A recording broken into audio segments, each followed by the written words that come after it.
Hello and welcome to Noble Mind. Noble Mind is a podcast exploring mindfulness, meditation, and psychology. Hello, dear listeners, and welcome to Noble Mind Podcast. Today, Alex and I are going to put our heads together and share some of our thoughts with you at the end of 2021, with some hope that some of what we have to offer today will help you as you persevere through this holiday season and move into the new year. We also want to note that today, this very episode that we are recording now, is our 50th Noble Mind episode. And we have been doing this for just about 2 years now, and we are so delighted to have you listening and hopefully enjoying our episodes, both the interview episodes that we mostly do, as well as these conversations that periodically Alex and I have amongst the two of us. We have some exciting events and activities coming up in the new year. So if you haven't yet done so, please make sure to hit our website, noblemindpodcast.com, where you can join our email list. You can also follow us on Facebook or Twitter or Instagram, any of your favorite social media channels. We will also be launching a YouTube channel with all of our past episodes in the coming couple weeks. So we have some exciting things afoot, and we want to make sure that you are in the loop about what's to come down the pipeline. So looking forward to being in touch with each and every one of you. And don't hesitate to reach out and let us know what you like about the show, what you'd like to see or hear or learn. And always love to hear from our listeners. So today, I'm here with Alex. Hello, Alex. Hello, everyone. Welcome. It has been a very challenging, really couple of years. And we started this podcast just a couple months before the beginning of the pandemic, and we've been recording throughout the whole thing. And we understand it is the holiday season. This episode will be coming out on Christmas Eve if you celebrate Christmas, and right around the time of the new year. So we thought it would be a good time to talk about this idea of beginning again, of slowing down, stepping back, refreshing in life, in the moment, big picture, as well as in the sort of micro level. So Alex, maybe you can chime in and share with us some of your thoughts on this idea of beginning again, which I think many of us are feeling a wish for these days in life.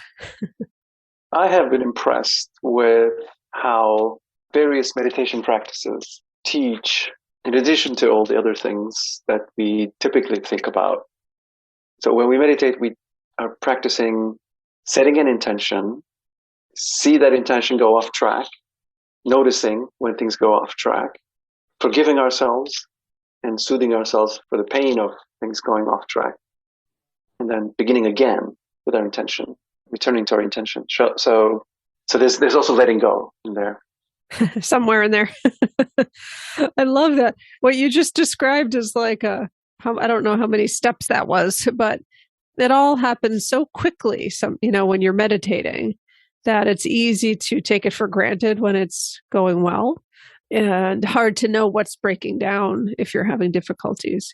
So as you described, it's this moment of kind of setting an intention, to sit, to practice. And again, we could extrapolate and say, whatever it is you're intending to do in the moment, it could be meditation practice, it could be something else entirely.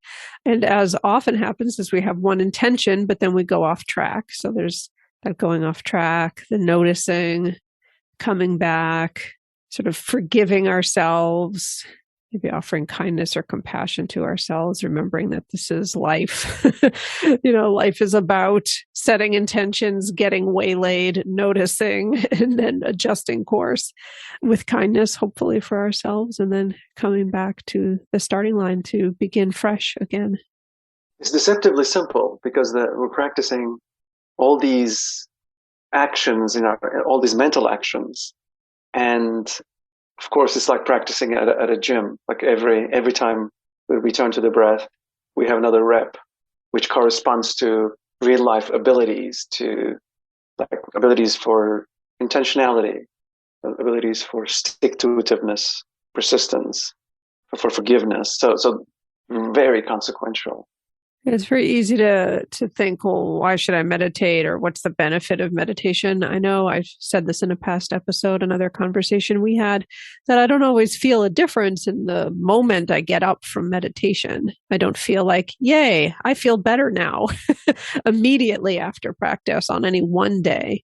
But if I miss a day, I feel like that whole day feels different, right? Or if I miss a longer stretch of time, I feel more kind of off. And over time, I've felt a benefit of that. It's like a accrual or accumulation of the benefit of the practice. And as you're describing, there's so many ways in which those little things that we do in meditation, in just the simplest practice of meditation, of just being with our experience in the moment, noticing distraction, coming back, or, embracing the fullness of our experience in the moment, that those things really have parallels in our life. Yes, and just like, it can feel inconsequential in the way that maybe a raindrop can feel inconsequential, but it's those raindrops that grind down the mountain. Right. It really, really, really does add up in the meaningful ways, that in the ways that we can live with more intentionality, we can be more forgiving towards ourselves and others. We can bear the pain of straying from our goals and not having our needs met yet, and return to our goals, which are about getting our needs met, fundamentally, our universal human needs, which is a much more complicated list of needs than may first spring to mind, like I need air and water and food and rest. I'm also thinking, as you're saying that perhaps our listeners have had goals for this last year or these last few years, which may or may not have been achieved. Perhaps people even wanted to try to meditate in 2021 or 2020, or some year in the past, and they may or may not have made that happen. So if that's you, listener out there somewhere, having set a goal in some year past and feeling like you didn't quite achieve it as you wished, come on back. It's okay. Let's start again now. Let's come back and figure that out here and now, moving forward, and not get pulled into the shame or the struggle or the self-judgment about having not achieved something back then in the past, and instead bring ourselves to the here and now and look ahead and be willing to do what we do when we meditate, which is come on back to the moment, come on back to the breath with kindness, with caring for ourselves, with a little flexibility and good humor, even a little friendliness, right?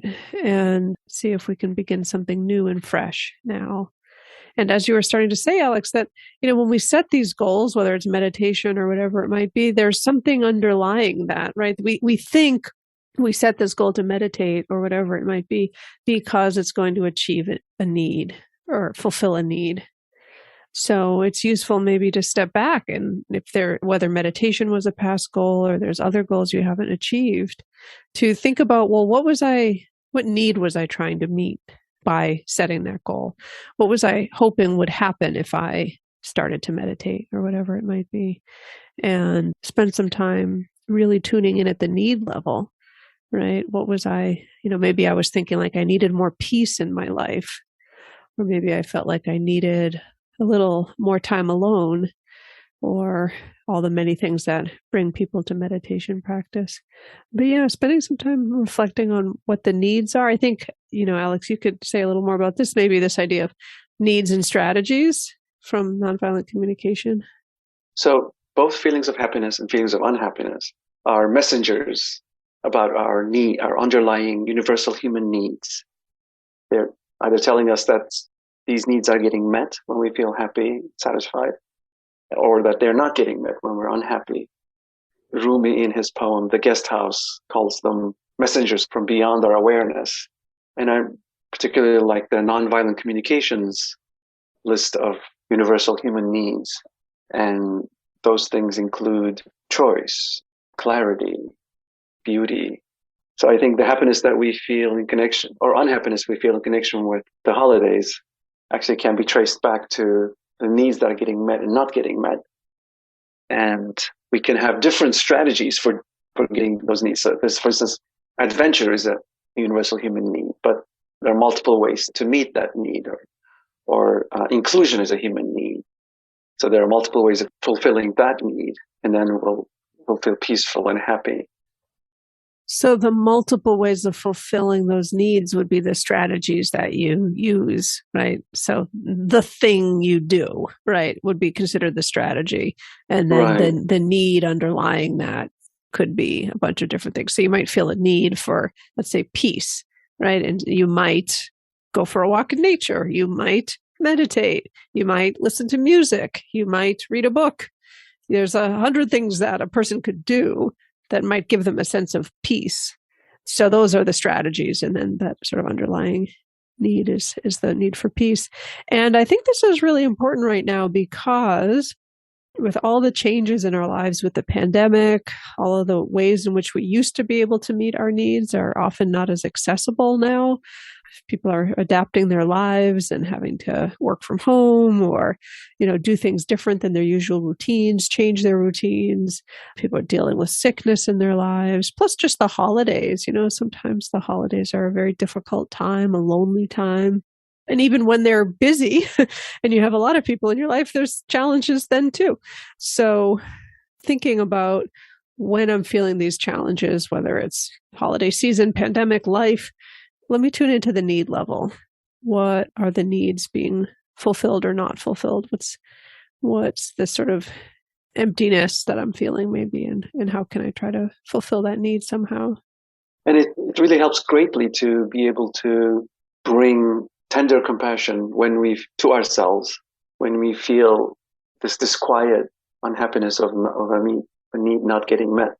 And if we spend sufficient time with that part of us that's communicating that, if we're compassionate with it and accept it, then if we go understand what the need is. So, and as you're saying, the strategy part is really interesting because so we all have a need for feeling included or receiving affection, giving affection. But that doesn't have to be by a specific person, by a specific being. It could be other people, other communities, other animals. So when we are aware of our needs and how they're separate from the strategies we deploy to try to meet our needs, then that gives us more flexibility in our lives to be able to choose different strategies and increase the likelihood that our needs will get met, right? So if I have some need for, well, let's say I'll stick with the need for peace, right? I need some peace, some time to myself, some quiet, something. And I keep trying in one way to get that need met, right? But it's just not happening. People in my life aren't cooperating, work isn't cooperating, whatever, life isn't cooperating. Then if I can be flexible, then I can say, okay, well, none of these strategies are working to meet this need. Maybe I need to try some other strategies, right? Let me brainstorm. Let me think about some different directions. Maybe there's a way within my life I can get some peace, right? So even if what I really want to do is like get away from the family for a while, get out of the house, whatever, but I can't do that right now, well, maybe I can take 10 minutes here or there, or maybe I can put some music on, or, what other things. So we could sort of almost brainstorm a list of ways to meet this need, tiny and big. Because I think sometimes we get caught up, and this is very common around New Year's too. We have these giant aspirations, right? We think, I'm going to do this big thing, I'm going to go on retreat, and that's the only way I'm going to get this need for peacefulness met.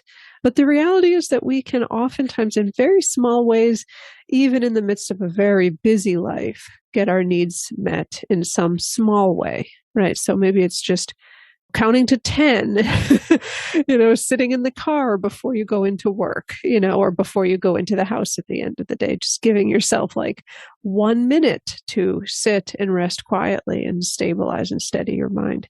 So doing a little bit of brainstorming, like, am I stuck on one or two strategies to get this need met? And are there a bunch of other ways maybe I'm not looking at?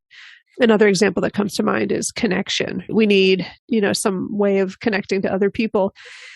And we might think that what that means is we need to get away with our friends, or we need a romantic partner, or we need a rich community or something. And it's, great if you want to pursue those things, but they're also all dependent on other people, so they may or may not be available at any specific time. But there's also small ways we can meet our need for connection, right? We can be friendly in the checkout line. We can smile at somebody who might smile back. We can cultivate even just an internal feeling of shared humanity with other people, right? Like, we are all going through this pandemic together. We are all watching the, clock tick down to a new year. So if we cultivate a feeling of being part of the bigger, broader human community, then we can start to feel a little more connected, even if nothing's changed in our social life. So the way that we kind of frame and think about things can make a big difference. So I think that opens up this creative problem solving about how more fundamental needs are not getting met. So if our parents weren't able to offer certain things to us, that doesn't mean that's the end of the road. So if we can identify what the underlying universal human need is, for consideration, for respect, we can be much more creative about how we can problem solve about getting that need met, as you're saying. The other thing is, when we have perceptual filters that we have developed over time about reality, about ourselves, about humans, sometimes when we are receiving the actual supply, let's say affection or understanding, can just bounce off. We're not receiving it in our body. So you're saying when somebody perhaps is trying to meet a need for connection or affection, or we do have, something positive in our life. We are being included. Yeah, actually. we are being included, right? But we may be out of the habit of noticing, or be sort of tuning in our attention to some other thing and missing that. Is that what you're saying? Right, exactly. And then maybe discounting what the positive aspects and focusing on, look, but she isn't including me. As opposed to look at all these people including me. This is wonderful. Right. So being able to receive that in the body, Rick Hansen talks about taking in the good for a certain number of seconds. It can take some learning, I think, to be able to evoke, really connect to that mind state and really kind of drink it in the body for 15, 30, 60 seconds. And that's actually what changes those filters. So then we start to feel included, accepted. So that otherwise we'll always going to hunger for it, because we're not, even if it's being put in front of us, we're not able to drink it in. If we just stay with concepts, we're not going to drink it in. It has to be an embodied experience. And one interesting thing that, for instance, loving kindness meditations, they use thoughts in the form of words or images to evoke mind states, which we then can receive in our body. And they become real in a tangible, embodied way, as opposed to just concepts of like, I'm being nice to this person, I'm feeling compassion for them. So that skill can be very important, I think, in saying to oneself, I am being included. Because as I say that, I can sort of feel it in my body, a felt sense of that, and staying with that and drinking it in. Right. Yeah. There is this tendency to, even I think with some of those loving kindness phrases, if we're not careful, they can be very cerebral and stay just as like words in the head, right? It's sort of like, I imagine the crawl text on the TV screen, just like the news going by kind of like very dispassionately and from a distance. And people sometimes try to work with affirmations and have the same problem, because it's like, without the body, it's just a bunch of words in your head. It's not super helpful, right? And so whatever it is, whether it's the loving kindness phrases or some kind of affirmation, or like we were talking about, just affirming, that a need is getting met in the moment. If you're noticing that you might be not paying attention to it, and then you kind of realize like, oh wait, this person is including me, let's say, let me slow down and take that in. And that none of those things are going to work as long as it's just words floating around in the skull, for lack of a better word. I imagine the sort of words floating in there. So taking a moment to really, it's more important that we feel it than that we say it to ourselves, right? So even if you don't have the words exactly for it, it's more important to feel, okay, I'm being included here. Whoa. Soften, take a breath, take it in, right? Or like, one of the cheesy, like, I'm good enough, I'm smart enough, and whatever, from Stuart Smalley back in the day and Yes. Saturday Night Live, right? Like, those are just words, but if you actually just stay with that sense in your body of like, whoa, like, I'm good enough, I am good enough, then it doesn't even matter. Like, at some point you can let go of the words and just have that felt experience. Because as you're saying, that's the thing that causes the transformation. So if you've tried to work with those things before out there, noble mind land, or you found some of those phrases like the love and kindness thing's a little difficult or not so helpful, see if you can bring that into your experience more, soften the focus on the words and bring more attention and focus to that embodied feeling of what it feels like when whatever it might be. It's very curious because it seems like humans have this ability to evoke mind states. It takes some practice, right? But let's say our habit is to feel lonely, let's say, or to feel fearful. But actually, it's possible almost to get to a point where you can, by choice, evoke, remember times when you were appreciated, when you were included, and really take that in. So it's almost like we have a built-in catalog of these positive mind states as well. And we could actually press the button and drink it in, which may not be a replacement for being truly included by a group of people, but it's an amazingly powerful catalog to draw from. Yeah. It makes you independent of, at least in the short term, I think, and less reactive in interactions with other people, because then if you can develop that kind of awareness of being able to, oh, that's what I need here is this, and I can actually evoke that in some other way, by problem solving, by petting my cat, or imagining when my cat looked at me lovingly. Right, yeah. So then that gives you so much more independence and choice in how you relate. Right, because even if the long-term goal might be to, for instance, get more connected to an enriched community and have a feeling of being part of a social fabric, and you're not having that right now. Like, we can't figure that all out right now. We can't fix that now in this moment, right here, when you're feeling lonely or sad or whatever it might be. But we can help take the edge off the intensity of that pain right now in the here and now by remembering those feelings of inclusion where you felt them before, or just, as we've said before, like creating that sense of connection to any and all, right? To open our heart compassionately to the human family in a bigger sense, or whatever. I mean, we're just using connection and inclusion as an example, but there could be other ones, like I was using the example of peace, right? So maybe we're not going to get a whole lot of peace right now in this very moment because we're in the middle of a chaotic whatever, but maybe we can have like 10 seconds. Remember a feeling of peacefulness from the past, right? Or an aspiration to peacefulness that starts to create a little taste of that. And we can continue to work on cultivating more of that as we move forward. Like in the holidays, a need for celebration comes up, I think. And it feels wonderful to be able to celebrate. Right. And it's kind of the reverse of the coin, a need for mourning that we no longer have, or that we never had, or wish we had. So those needs can be met through tender compassion of self-soothing practices, as well as evoking those mind states in smaller ways, writing a letter to ourselves, or doing small things with great love, as Mother Teresa said. I think another theme that we've been circling around is this idea of providing for ourselves, right? That we can be attentive to our needs and wants in this world, and that it's okay to move towards those. So I think the first step, I think that a lot of us have struggled with on that journey, is to just simply validate it's okay to have a need. Yes. I mean, so often I think the messages that people get in life growing up are like, just put up with it, deal with it, suck it up, whatever. Like, we don't have time for, you and your needs right now, or whatever. Hopefully there's many people who've experienced the opposite of that, but it's a common message for various reasons, or that having needs makes you vulnerable, right? So we try to damp down our awareness of our needs in some way.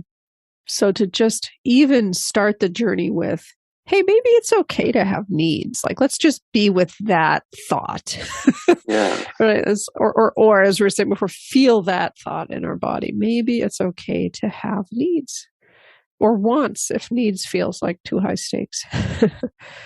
Wishes, Or longings. druthers. Or druthers, right? Yeah. I think for me, that is helpful actually, because need, I do feel like need feels like a high bar. Is this really a need?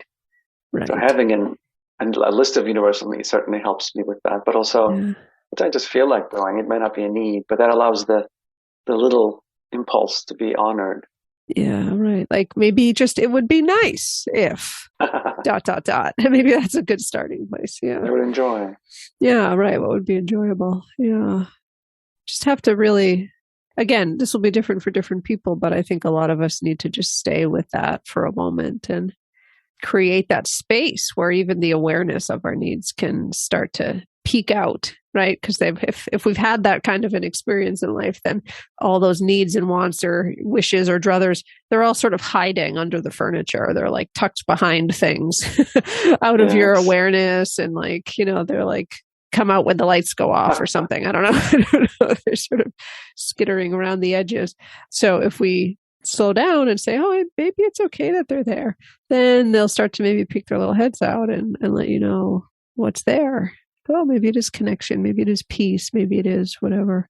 And then we can start to treat them with respect, It very much goes against the grain of cultural conditioning to even acknowledge that we have needs that are worthy of following, including gender conditioning, probably for various genders. I know for my journey, I know it has been even the realization that, gosh, I've been living all these years without really honoring my needs. I mean, that cues grief. And I think that can be a difficult message to come into contact with.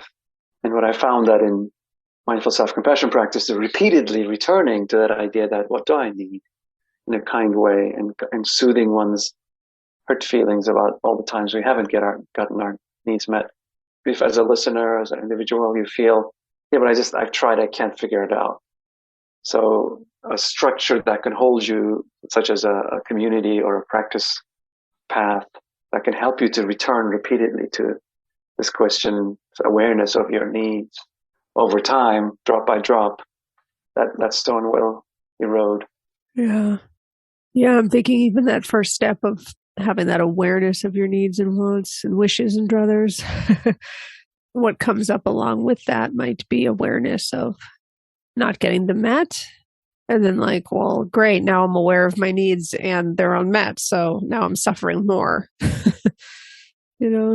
But I guess there's a path through that to the other side, which is a little, starting to be more fulfilled and happy. But it does involve kind of that risk of feeling the pain of realizing you have needs and those needs are not going met. And someone should do something about that. And that someone, well, that should probably be me because no one else knows or is going to figure it out. So to kind of go through that little journey there, and there's some rocky, choppy waters there, I think, but initially some suffering and pain with that increased awareness of those unmet needs. But again, on the other side, I think it's worth it. Gives us more sense of possibility for fulfillment and not sort of letting it be happenstance or chance, or whether we're lucky enough to meet somebody who happens to magically know how to meet our needs without us having to know them or articulate them ourselves.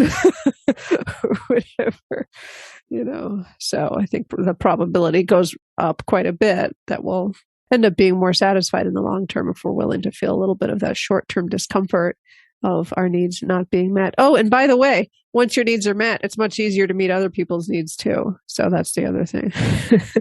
In terms, I think sometimes people worry about needs and selfishness. And if I'm just going after my own needs, then aren't I selfish? And there is a sort of paradoxical quality there where, moving towards your own needs also sensitizes you to other people's needs in a way that ends up somehow making you more likely to help others along the way too.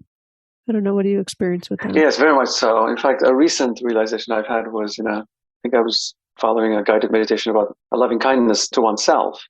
And my attention during the meditation automatically moved to other beings suffering, especially more like mass suffering. Like I realized if I'm taking care of my own pain, that allows me to open to others' pain, because I can also hold that. I can open to it without getting lost. And I think that can really help greatly, maybe in some of the social or political problems we're having, in terms of being able to feel caring for people different from us, or feeling bad about our ethnic group because we find out that people in our ethnic group have done things that we wouldn't want to associate ourselves with. So then if we can soothe our own pain around that, then we can open our heart to others who have gotten the raw deal. Yeah, I think there's the strategy of not being caring and kind to oneself and overdoing it with care to others. I see that a lot in, among helping professionals in particular, but also many people are socialized to be that way in their families too, to sort of be self-denying, but other indulging. Right.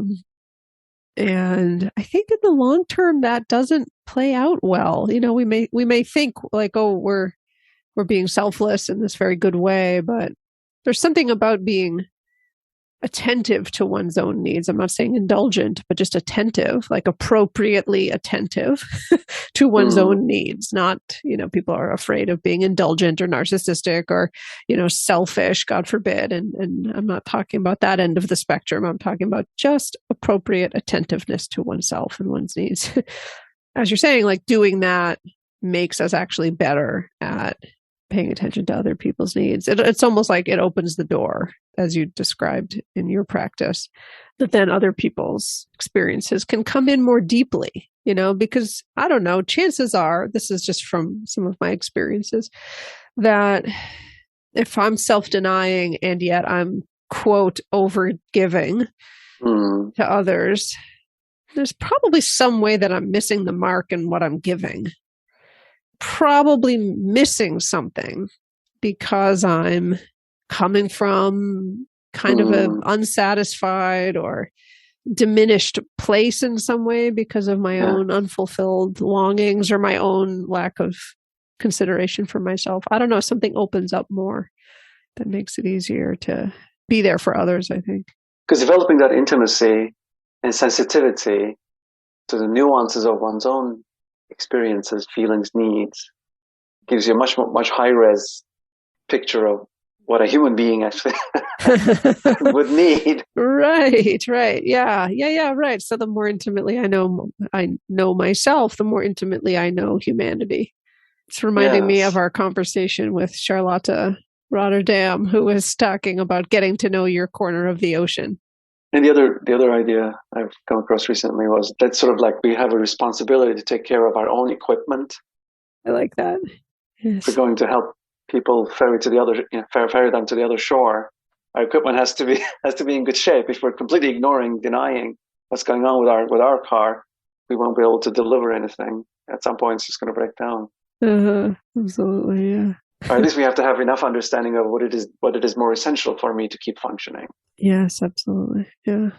Well, Alex, I think our time has come here for us to wrap up episode number 50, episode number 50. Thank you all, listeners, so much for your journeying along with us over the last 2 years of Noble Mind. Whenever you got on board, we hope that you will listen back to some of our oldies but goodies. We will be sharing some of the best of on our website and in our social media in the weeks to come.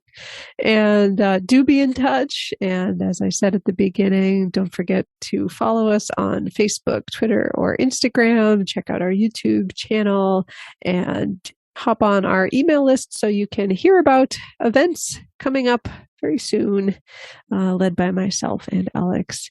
Thank you all. We hope that you have a wonderful holiday season wherever you are in the world and whatever you are celebrating.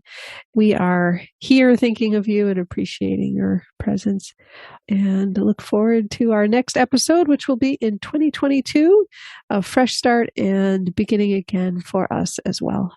We wish everyone a mindful, connected, kind end of year, and let's remind ourselves that next year is another chance, a new chance to begin again. Beautiful. Thank you all. Bye for now. Thanks for listening today. If you enjoyed this episode, we hope you'll hit subscribe, leave us a great rating or review, and spread the word.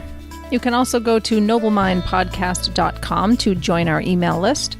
You'll get a weekly behind-the-scenes message, news, announcements, and other special goodies we come up with just for you. Thanks for listening, and bye for now.